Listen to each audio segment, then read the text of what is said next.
नमस्कार दोस्तों, आज हम लोग अपने सेशन में ज्ञान बिंदु जीएस अकेडमी के द्वारा 50 क्वेश्चन का डिस्कशन रोज क्लासरूम में करवाए जाते हैं, उसका सेट नंबर 18 को देखने जा रहे हैं। पहला प्रश्न है, गोला दूध के बर्तन में केले का पत्ता डालता है क्योंकि केले का पत्ता तो ये दूध को क्षारीय तथा किण्वन प्रतिरोधी बनाता है, इसलिए केला का पत्ता डालता है। और तुम लोग जानते हैं कि दूध में जो होते हैं, दूध में जीवाणु होते हैं, जो लैक्टिक एसिड का निर्माण करते हैं। दूसरी बात ये दोस्तों है, अम्ल के प्रभाव को दोस्तों ये क्षार कम करने का भी काम करता है। अम्ल के प्रभाव को क्षार जो है कम भी करता है।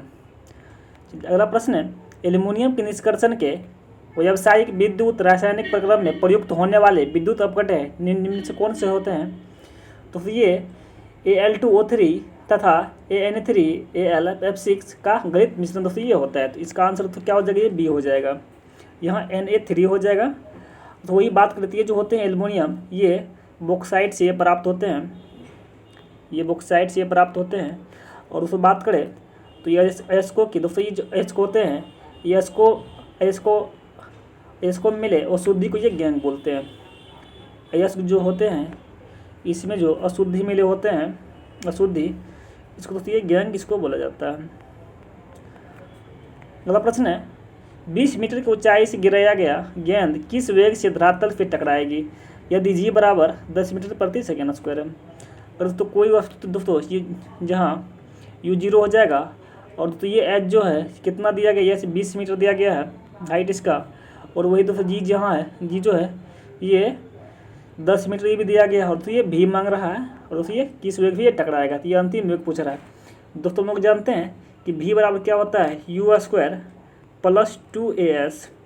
जहाँ दोस्तों ये भी जो निकलना है, तो भी और u दोस्तों कितना है, इसको ये प्रारंभिक वेग दोस्तों ये 0 है +2, वही दोस्तों एक दोस्तों ये कितना है 2a, और दोस्तों एक दोस्तों ये ए बी को दोस्तों 2g ऐसे ले लीजिए, क्योंकि दोस्तों ऊपर से गिरा ही वस्तु गिर रहा है, तो v² बराबर दोस्तों हो जाएगा u² + 2gh हो जाएगा। तो यहाँ जो u जो है 0 हो जाएगा, आप 0 + 2, g का मान दोस्तों कितना है, g का मान 10 है, और h दोस्तों कितना है 20 हो जाएगा। तो 20 दोस्तों 20 दिन 200 हो जाएगा, तो u² बराबर दोस्तों ये 20 × 20 तो कितना हो जाएगा दोस्तों, ये 400 हो जाएगा, और u का मान कितना दोस्तों ये 20 निकल जाएगा। तो आंसर इसका 20 निकल जाएगा। अगला प्रश्न है, मिसाइल प्रहार क्या है दोस्तों? अगर दोस्तों वही बात करें मिसाइल प्रहार का, मिसाइल प्रहार दोस्तों वे होते हैं जो फतह सतह पर मार करने वाली शॉर्ट रेंज बैलिस्टिक मिसाइल ये होती है। तो इसका दोस्तों आंसर क्या हो जाएगी, ये बी हो जाएगा। और तो वही बात करें तो ये पृथ्वी वन जो है, पृथ्वी वन ये भारत का प्रथम मिसाइल है, भारत का दोस्तों ये प्रथम मिसाइल है। अगला प्रश्न है, फिलोसॉफिक जियोलॉजी नामक पुस्तक का प्रकाशन किस वर्ष हुआ था? दोस्तों बात कर ले फिलोसॉफिक जियोलॉजी की दोस्तों, ये इसका जो था दोस्तों, इसका खोज करता दोस्तों इसका है ये लेमार्क के द्वारा इसका खोज किया गया था, लेमार्क के द्वारा। और तो लेमार्क ने सर्वप्रथम विकासवाद दोस्तों ये समझाया था लेमार्क के द्वारा। और ये दोस्तों ये फिलोसॉफिक जियोलॉजी की दोस्तों बात करती है 1809 ईस्वी में ये इसको ये प्रकाशित किया गया था। अगर वही दोस्तों बात करें तो ये 1859 का दोस्तों ये डार्विन के द्वारा लिखा गया पुस्तक, बहुत इंपॉर्टेंट पुस्तक था, द ओरिजिन ऑफ स्पीसीज दोस्तों ये डार्विन के द्वारा ये लिखा गया था। चलिए आगे बढ़ते हैं। अगला प्रश्न है, निम्नलिखित में से कौन सी विशेषता एस ब्लॉक की तत्वों की नहीं है? दोस्तों पहले देख लेते कि एस ब्लॉक में दोस्तों आते कौन कौन है। दोस्तों ये एस ब्लॉक है, और दोस्तों एस ब्लॉक की बात करें तो पहला वर्ग में दोस्तों, पहला वर्ग इसमें एस ब्लॉक में 2 वर्ग आते हैं, पहला और दूसरा। तो दोस्तों ये एस ब्लॉक की बात करें तो ये वर्ग 1 में lithium, sodium, potassium, rubidium, caesium और दोस्तों ये फ्रांसियम इसमें आते हैं।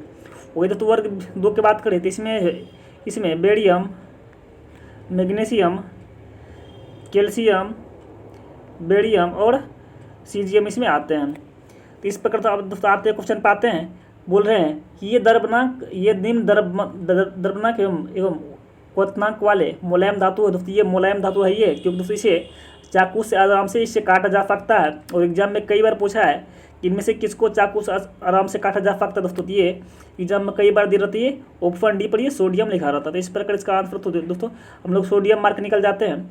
और पहला विकल्प है निम्न द्रव्यमान एवं क्वथनांक वाले मुलायम धातु दोस्तों, ये सही होगा। दूसरा है इनका आयनन ऊर्जा उच्च होता है दोस्तों, इनका आयनन ऊर्जा दोस्तों उच्च नहीं दोस्तों, ये निम्न होते हैं दोस्तों, ये बीच से गलती हो जाएगा। वही दोस्तों बात करें तीसरा विकल्प, ये अत्यधिक क्रियाशील होते दोस्तों। ये जो है पहला विकल्प और दूसरा वर्ग की दोस्तों ये धातु ये अत्यधिक क्रियाशील होते हैं, इसलिए इसको केरोसिन तेल में डुबा कर रखा जाता है, अन्यथा ये आग पकड़ के जलना प्रारंभ कर देती है। चौथा विकल्प है कि ये ताप एवं विद्युत के सुचालक होते हैं दोस्तों। ये जो है सही में ये ताप और विद्युत के दोस्तों ये सुचालक होते हैं। तो एक ए सी और डी सही है, बाद बाकी बी से गलती हो जाएगा। अगला प्रश्न है निम्नलिखित कथनों पर विचार कीजिए। पहला है मानव के एक आंख का दृष्टि क्षेत्र की तुलना में दोनों आंखों का दृष्टि क्षेत्र ज़्यादा होते हैं। तो अगर बात कर ले तो मानव के एक आंख का एरिया ऑफ विजन, एक आंख का एरिया ऑफ विजन दोस्तों बात करें एक आंख का, तो ये जो होते हैं ये 150 डिग्री तो ये होते हैं। अगर वही दोस्तों दोनों आंख की बात कर ले तो दोनों आंख के अंदर दोस्तों ये 180 डिग्री को दोस्तों ये देखा जा सकता है। अगर एक आंख की दोस्तों बात करें तो 150 डिग्री, और वही दोनों आंख को दोस्तों देखेंगे तो ये 180 डिग्री एरिया ऑफ विजन दोस्तों हम लोग देख सकते हैं। अब आते हैं क्वेश्चन, पहला क्वेश्चन है मानव के एक आंख का दृष्टि क्षेत्र की तुलना में दोनों आंखें का दृष्टि क्षेत्र ज़्यादा होते दोस्तों, ये सही है। एक आंख से केवल 150 एरिया ऑफ विजन को देख सकते हैं, वही दोस्तों दोनों आंख से 180 एरिया ऑफ विजन देख सकते हैं। पहला विकल्प दोस्तों सही है। दूसरा विकल्प है कि मानव के एक आंख का दृष्टि क्षेत्र उतना ही होता है जितना दोनों आंख की होती है दोस्तों, ये गलत होगा। मानव का दोस्तों जितना एक आंख से नहीं देख सकते हैं उतना दोनों आंख से दोस्तों ये देखा जा सकता है, और यहाँ इसका अपोजिट लिखा हुआ तो इस प्रकार ये दो गलत हो जाएगा। इसका आप आते क्वेश्चन पर बोल रहा है उपयुक्त में से कौन सा कथन सही है, केवल दोस्तों ये एक सही होगा। अगला प्रश्न है ऐसी दवाई जो वास्तविक ब्रांडेड दवाई की नकल होती है लेकिन उसकी मात्रा प्रभाव प्रयोग सुरक्षा वास्तविक ब्रांडेड दवा की ठीक बराबर रहती है, तो उसे क्या कहते हैं दोस्तों, ये उसे जेनरिक दवा उसको बोलते हैं। एग्जाम में कई बार इसको पूछ चुका है, तो ये जेनरिक दवा इसका हो जाएगा आंसर। अगला प्रश्न है 1.6 ग्राम ऑक्सीजन में परमाणुओं की संख्या कितनी होगी। दोस्तों हम लोग पहले जानते हैं कि एक मोल में दोस्तों परमाणु की संख्या जो होती है, एक मोल में परमाणु की संख्या 0.6.022 इंटू 10 टू द पावर 23 दोस्तों ये होते हैं।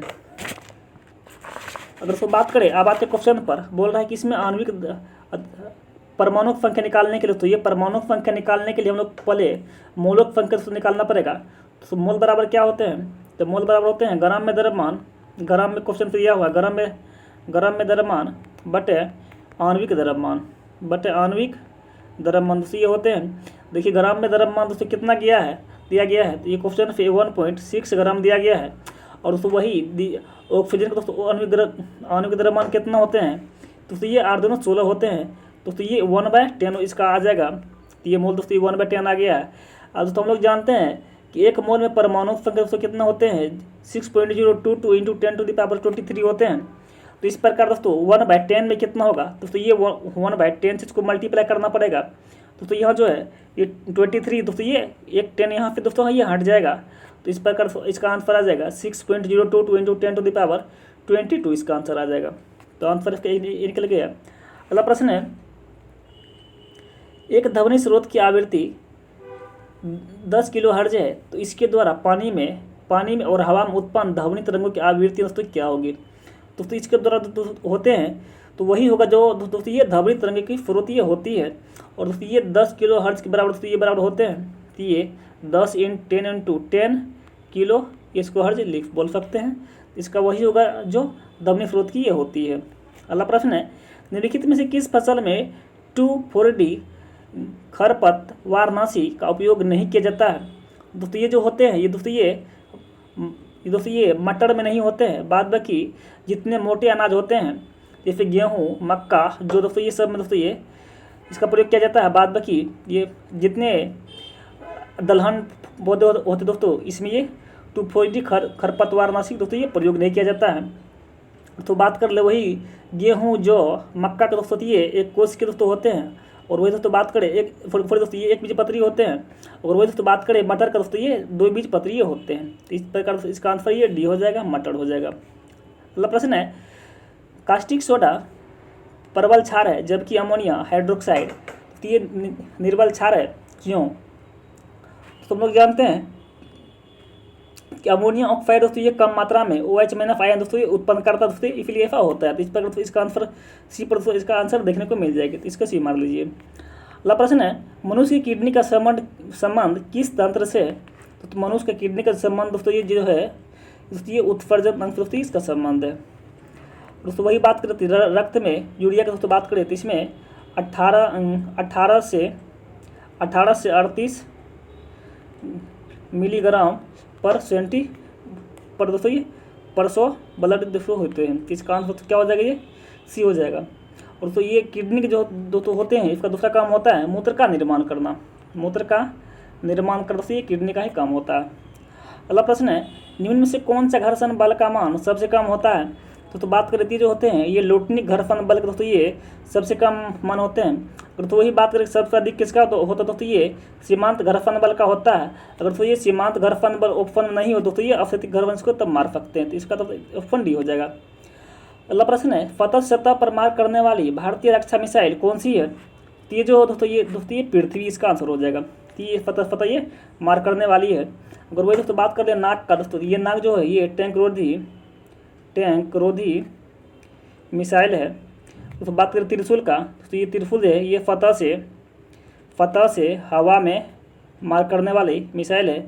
तो वही बात करें आकाश का तो ये आकाश जो ये हवा में ये मार करने वाली ये मिसाइल है, हवा से हवा में मार करने वाली ये मिसाइल है।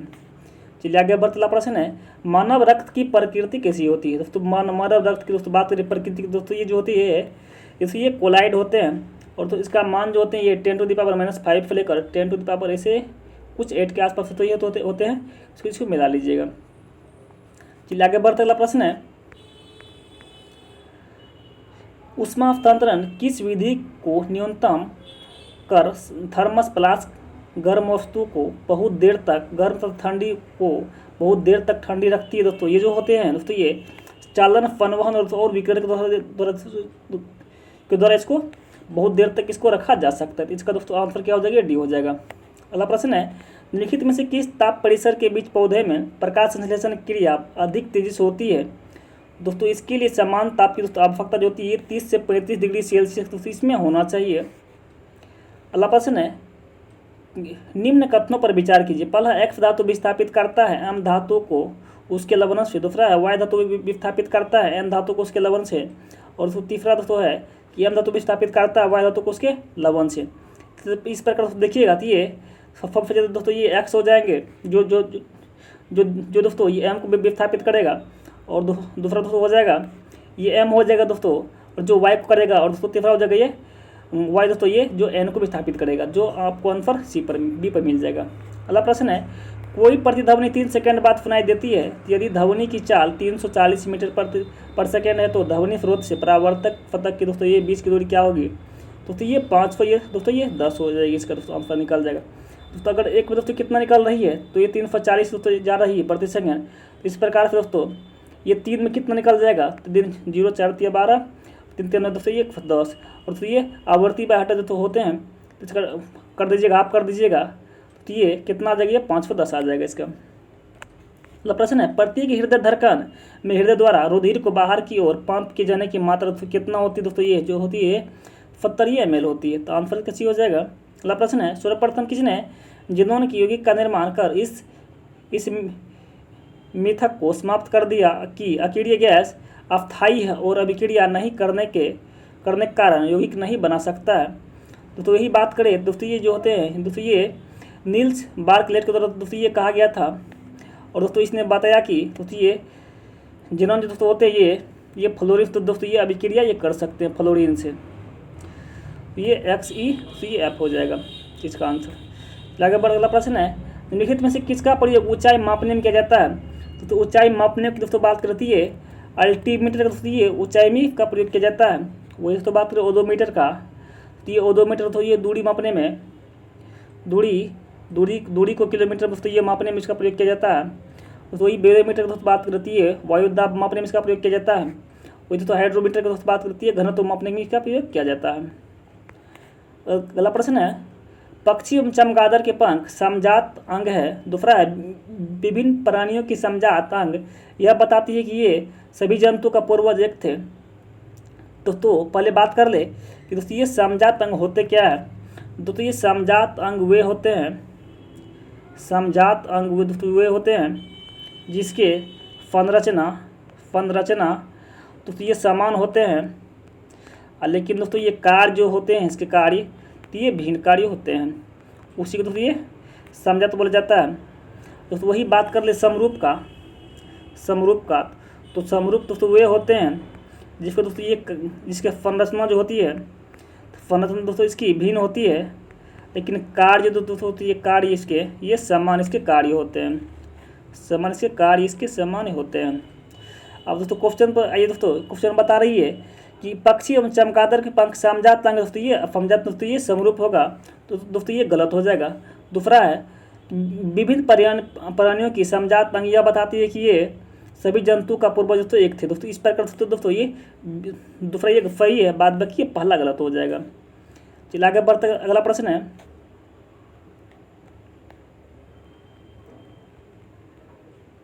निम्न में से किस एक मिश्र धातु में कॉपर तथा जफ्ता अवयवी धातु के रूप में नहीं है।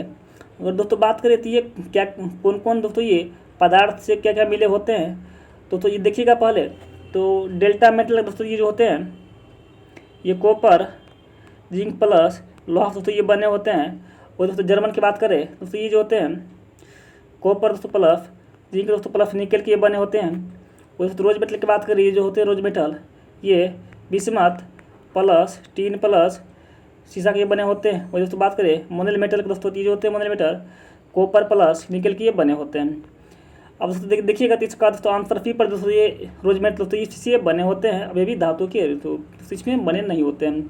अगला प्रश्न है, सीधे ऊपर फेंका गया एक गेंद फेंकने वाले के हाथ में 6 सेकंड बाद लौट आता है तो गेंद का प्रारंभिक वेग कितना होगा। दोस्तों बात करें दोस्तों ये जो होते हैं तो कोई गेंद दोस्तों ऊपर जो फेंकिएगा ऊपर फेंकने में कितना समय लग रहा है, तो ये 3 सेकंड बोल रहा है कि 6 सेकंड बाद दोस्तों ये वापस आ जाता है। इसका मतलब दोस्तों ये है कि इतना दोस्तों 6 सेकंड वापस आ जाता है, तो मतलब दोस्तों 3 सेकंड जाने में लगा और 3 सेकंड इसको आने में लगा। तो इस प्रकार सब देखिएगा तो यहाँ जो है तो भी बराबर तो क्या होता है बराबर तो u माइनस जी टी के दोस्तों प्रयोग कर सकते हैं यहाँ पर हम लोग। जब यू जो भी दोस्तों यहाँ जो ऊपर में जाकर 0 हो जाता है माइनस यू का दोस्तों मान निकालना तो u माइनस भी बराबर u माइनस जी का दोस्तों जी का मान कितना दोस्तों ये 10 है और तो ये टी कितना हो जाएगा ये टी 3 हो जाएगा। अब तो ये 10 दिया दोस्तों ये 30 इसका दोस्तों ये इस प्रकार ये इसका आंसर निकल गया, तो आंसर इसका 30 मान लीजिएगा। अगला प्रश्न है, यह वर्त सारणी के फतरा में है। दोस्तों फतरा में दोस्तों कौन सा दोस्तों फतरा में है, फतरा में हेलोजन आते हैं जिसमें दोस्तों फ्लोरीन क्लोरीन ब्रोमीन आयोडीन एसिटिन होते हैं। यह आखिर ये क्रियाशील होने के कारण यह प्रकृति में स्वतंत्र अवस्था में नहीं पाया जाता है।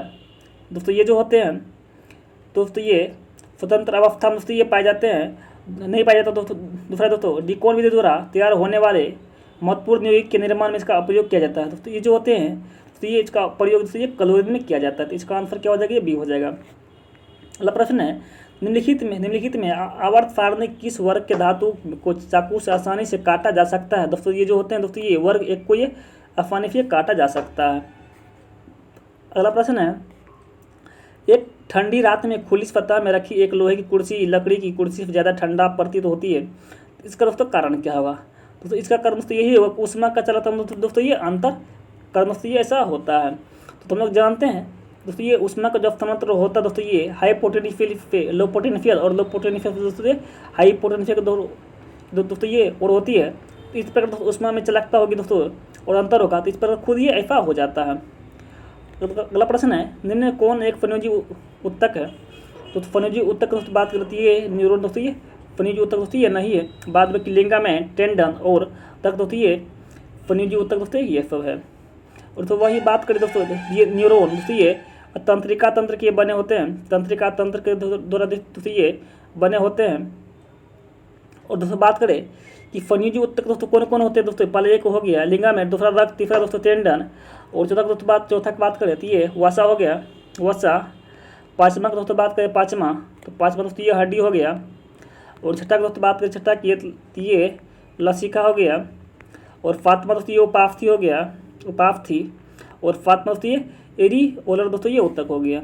चलिए आगे बढ़ते अगला प्रश्न है, अलग अलग स्रोत से निकलती एक्सरे और वाई रे निर्वात में चाल एक्स और जी है में गति करते तो दोस्तों तो ये बराबर क्या होगा, तो ये बराबर दोस्तों ये एक्स बराबर दोस्तों ये जी के ये बराबर हो जाएंगे। अगला प्रश्न है, निम्न में से कौन सा कथन असत्य है। पहला दोस्तों ये जो होते हैं ये मनुष्य के लिए सर्वोत्ता परास 20 हर्ट्ज से 20,000 के बीच होती है, तो दोस्तों ये सही है। दूसरा है 20 हर्ट्ज से अधिक आवृत्ति के ध्वनि को तो आपके अपस्वर कहा जाता है, दोस्तों ये गलत होगा दोस्तों, ये दोस्तों ये दूसरा ही गलत हो गया। चलिए अगला प्रश्न है, 20,000 से अधिक आवृत्ति के ध्वनि को अपस्वर तरफ का, दोस्तों ये भी सही है। तीसरा है ज्वालामुखी उद्भेदन और भूकंप होने पर 20 हर्ट्ज से कम आवृत्ति की ध्वनि को दोस्तों ये उत्पन्न होती है, दोस्तों ये भी सही है। अगला प्रश्न है, एक व्यक्ति के लिए स्पष्ट दृष्टि की न्यूनतम दूरी 50 सेंटीमीटर है, तो उसे पढ़ने के लिए आवश्यक चश्मे में लगे लेंस की फोकस दूरी दोस्तों कितना होगी, तो इसको निकालिएगा। तो ये जो होते हैं तो यहाँ देखिएगा, तो यहाँ u बराबर कितना हो जाएगा, ये दोस्तों ये -25 सेंटीमीटर हो जाएगा। तो वही भी कभी दोस्तों बात करती है -50 सेंटीमीटर हो जाएगा। और तो यहाँ ऐप का दोस्तों ये मान पूछ रहा है। और दोस्तों क्वेश्चन से भी दिया गया दोस्तों, एक व्यक्ति के लिए स्पष्ट दृष्टि की न्यूनतम दूरी 50 सेंटीमीटर है, तो उसे पढ़ने के लिए आवश्यक चश्मे में लगे लेंस की फोकस दूरी दोस्तों कितना होगा। तो पूछ रहा है तो ये दूरी कितना होगा, तो आप लोग हम लोग निकालेंगे दोस्तों। ये ऐप का मान पूछ रहा है, तो ऐप बराबर क्या होता है 1 बाय बराबर, तो 1/v माइनस 1/u, तो ये दोस्तों कितना हो जाएगा -1/50, अब प्लस माइनस प्लस हो जाएगा, तो 1/25 बराबर 1/f दोस्तों। उसको निकालिएगा तो ये ऐप का मान ये 50 इसका आ जाएगा प्लस में, आंसर इसका सी हो जाएगा। अगला प्रश्न है, सभी जीवित कोशिकाओं के भीतर शोषण क्रिया संपन्न होती है। दोस्तों सभी जीवित कोशिकाओं के भीतर शोषण क्रिया संपन्न होती है, तो दोस्तों पहला विकल्प दोस्तों ये सही है, सभी जीवित कोशिकाओं के बीच दोस्तों ये शोषण क्रिया संपन्न उत्पन्न होती है। दूसरा है विषाणु कोशिका के स्वरूप में न होकर भी शोषण करता है, दोस्तों ये जो है दोस्तों ये गलत हो जाएगा। दोस्तों ये कोशिका में दोस्तों ये ऐसा नहीं होता है, इस प्रकार से केवल एक सही है, बाद में 2 गलत है। अगला प्रश्न है, गति प्रेरक किस अंग के कार्य प्रणाली से संबंधित है। दोस्तों ये हृदय से दोस्तों ये संबंधित है, ये FA नोड से दोस्तों ये संबंधित है पेसमेकर। अगला प्रश्न है, एनटीपी पर 4 ग्राम हाइड्रोजन गैस का आयतन एनटीपी पर कितने कार्बन डाइऑक्साइड गैस के आयतन के समतुल्य होंगे। दोस्तों हम लोग जानते हैं दोस्तों कि ये पहले इसका मोल निकालना पड़ेगा। एक मोल का द्रव्यमान दोस्तों के बराबर क्या होते हैं, एक मोल का द्रव्यमान दोस्तों निकालिएगा, तो एक मोल का द्रव्यमान बराबर दोस्तों ये आणविक द्रव्यमान होता है, इसके बराबर होता है। और दोस्तों ये 4 ग्राम हाइड्रोजन गैस का दोस्तों कितना हो जाएगा, दोस्तों ये 4/2 हो जाएगा दोस्तों। तो हाइड्रोजन दोस्तों 1 दूना 2 हो जाएगा दोस्तों, ये इसका दोस्तों कितना निकल जाएगा, ये 2 आ गया। और दोस्तों कार्बन पूछ रहा है दोस्तों कार्बन डाइऑक्साइड की कितना समतुल्य होंगे दोस्तों, तो ये कार्बन डाइऑक्साइड तो CO2 बराबर दोस्तों कितना हो जाएगा, ये तो कार्बन डाइऑक्साइड दोस्तों ये 44 का दोस्तों ये आ जाएगा, इसके 44 कार्बन डाइऑक्साइड दोस्तों ये 44 होते हैं। तो इस प्रकार दोस्तों मल्टीप्लाई भी करना पड़ेगा इसको, तो ये 44 दोस्तों ये 28 का, ये 28 का आंसर आ जाएगा। अगला प्रश्न है, किसी तत्व के परमाणु का आयतन कक्षा m है तथा इसमें 7 इलेक्ट्रॉन है, तो इस तत्व के परमाणु में कुल कितने कक्षा इसमें होगी। तो तुम लोग जानते हैं कि पहला कक्षा क्या होता है, पहला कक्षा K, दूसरा L, तीसरा M, तीसरा ये N होता है। तो पहला में दोस्तों कितना जाएगा, पहला में ये 2, दूसरा में 8, तीसरा में दोस्तों ये 7 जाएगा। तो पूछ रहा है तीसरा में ये 7 बाकी है, तब पूछ रहा है दोस्तों ये जो होते हैं दोस्तों ये 3 सेल में तो ये रह गया है। अगला प्रश्न है, निम्नलिखित में से कौन सा एक सूक्ष्मदर्शी सूक्ष्मजीव प्रोकैरियोटिक नहीं है। तो ये जो दोस्तों ये स्लाइम मोल्ड दोस्तों ये प्रोकैरियोटिक सूक्ष्मजीव नहीं है, बाद बाकी सभी दोस्तों ये है। अगला प्रश्न है, केसर मसाला बनाने के लिए पौधे का निम्नलिखित में से कौन सा भाग उपयोग में लाया जाता है। तो ये जो है दोस्तों ये वर्तिका दोस्तों ये उपयोग में लाया जाता है, तो इसका दोस्तों आंसर D हो जाएगा। अगला प्रश्न है, निम्नलिखित में से किस वर्ग के पौधे में फूल खिलते हैं। दोस्तों ये जो होते हैं दोस्तों ये एनजीओ दोस्तों स्पर्म में ये फूल खिलते हैं। और वही बात कर जिम्नोस्पर्म में दोस्तों इसमें ये एक ऐसे वृक्ष दोस्तों है जिसमें बीज तो लगते हैं लेकिन दोस्तों इसमें जो है ये फूल इसमें नहीं बनते हैं। अगला प्रश्न है निम्नलिखित कवकों में से कौन एक कोश की कवक है। दोस्तों ये ईफ्ट जो दोस्तों है ये एक कोश की एक कवक है, तो आंसर इसका दोस्तों ये बी हो जाएगा। चलिए अगला प्रश्न है मानव के आहार नाल का सबसे बड़ा भाग दोस्तों कौन सा होता है। दोस्तों ये छोटी और सबसे बड़ा भाग है, तो इसका आंसर दोस्तों ये हो जाएगा। अगला प्रश्न है निम्नलिखित कथनों पर विचार कीजिए। अब पहला है कि पौधे में जाइलम से होकर जल तथा खनिज लवणों का परिवहन रफाकर्षण कहलाता है। दोस्तों ये जो है दोस्तों ये सही है। दूसरा है रफाकर्षण विसरण विधि द्वारा संपन्न होता, दोस्तों ये गलत होगा। दोस्तों ये जो होता दोस्तों ये पराफरण के द्वारा ये संपन्न होती है, तो ये दूसरा गलत है। दोस्तों पूछ रहा है कि इसमें से कौन सा सही है, कि इसमें से केवल एक सही है। अगला प्रश्न है मानव मूत्र में यूरिया की मात्रा कितनी होती है। दोस्तों ये जो होती है मानव मूत्र में ये 2% यूरिया इसमें होती है उपलब्ध। अगला प्रश्न है क्लोरीन के अणु में किस प्रकार के रासायनिक बंधन होते हैं।